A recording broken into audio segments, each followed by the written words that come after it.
It was 2018 that I found Mastering Diabetes and started to change my diet mid-year. So February of 2018, I was 7.6 A1C. In January of 2019, I was 5.6. And then in May of 2019, it was 5.2. Since I broke that 5.2 barrier in May of 2019, I've been between 4.9 and 5.4. So for the past 6 years, I've stayed within that range.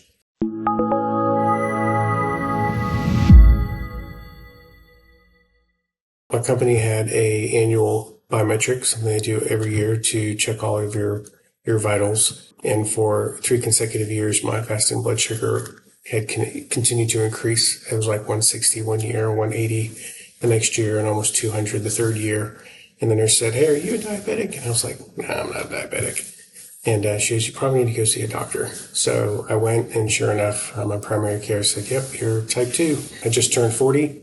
And so was not very happy. It was actually for the first year I did nothing because I just thought it was ridiculous that I was diagnosed as a diabetic.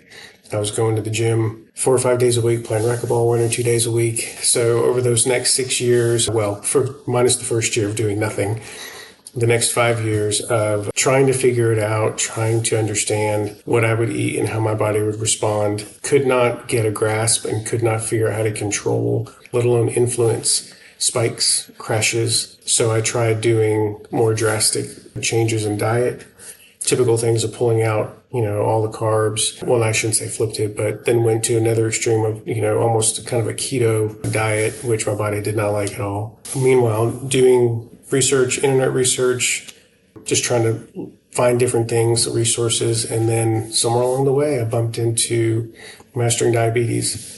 It didn't take long for me to say, okay, I want to go back. I want to find their podcast and I want to listen to the podcast from the start. And that was what really captured my attention, was hearing the stories and the science and some of the legit medical support that was being shared. A few months into it, I hear about, I think it was Robbie who had said, if you were diagnosed type 2 and you were in your 30s, 40s, 50s, you're not severely overweight, you do exercise, and you eat a moderately not bad diet, you need to have a C-Peptide. And that immediately grabbed my attention. And so I was listening to what the C-Peptide is. And thankfully, within the next few weeks, I had my next checkup. And so I sent an email to my doctor, said, "Hey, can we do C-Peptide test this round?" And he's like, "Sure."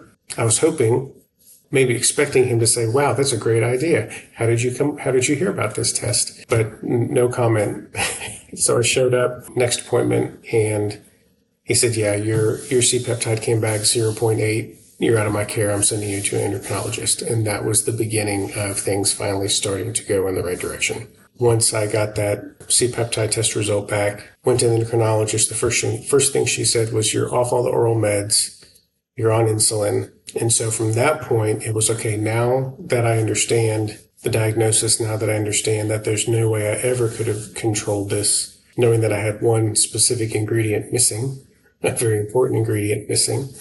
Now it was a matter of learning, where am I from that insulin resistance perspective. I had already started changing my diet to the MD way and had started to notice some benefit. It was actually an easier move for me than I think maybe for some, because I had pulled out things that I love, like I had pulled out grains. I had pulled out pretty much all fruit.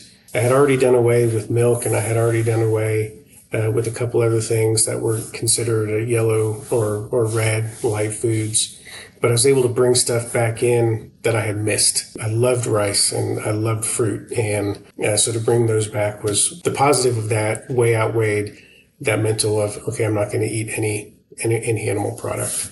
And so within 3 to 6 months of starting that and continuing to listen to the podcast and learning more, I decided to do the coaching, which was probably perfect timing and a very, very powerful piece for me, because I wasn't just learning how to eat differently. I was learning how to manage it differently with insulin. Learned a lot more about the program, how it works with your body, as we were looking at earlier. Some things climbed up, but everything is definitely on its way down. So my hope is that was my body getting rid of things.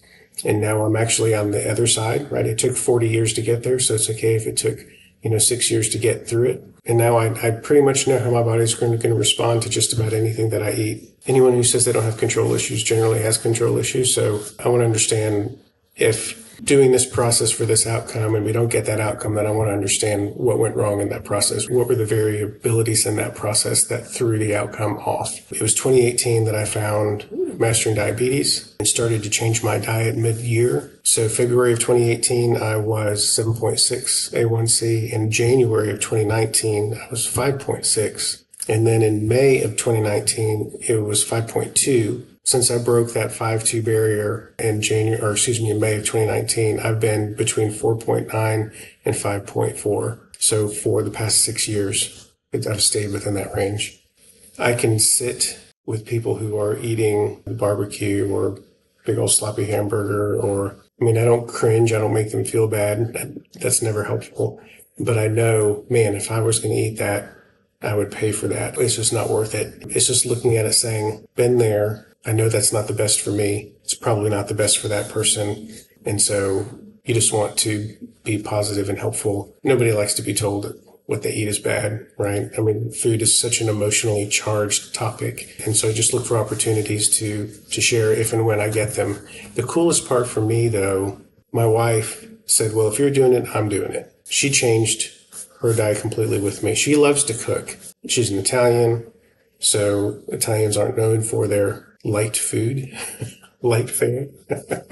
There's not a week that goes by where there's not 3 or 4 more recipes that she's printed out, which means there's probably 30 or 40 that she's looked through. And so it's been fun now.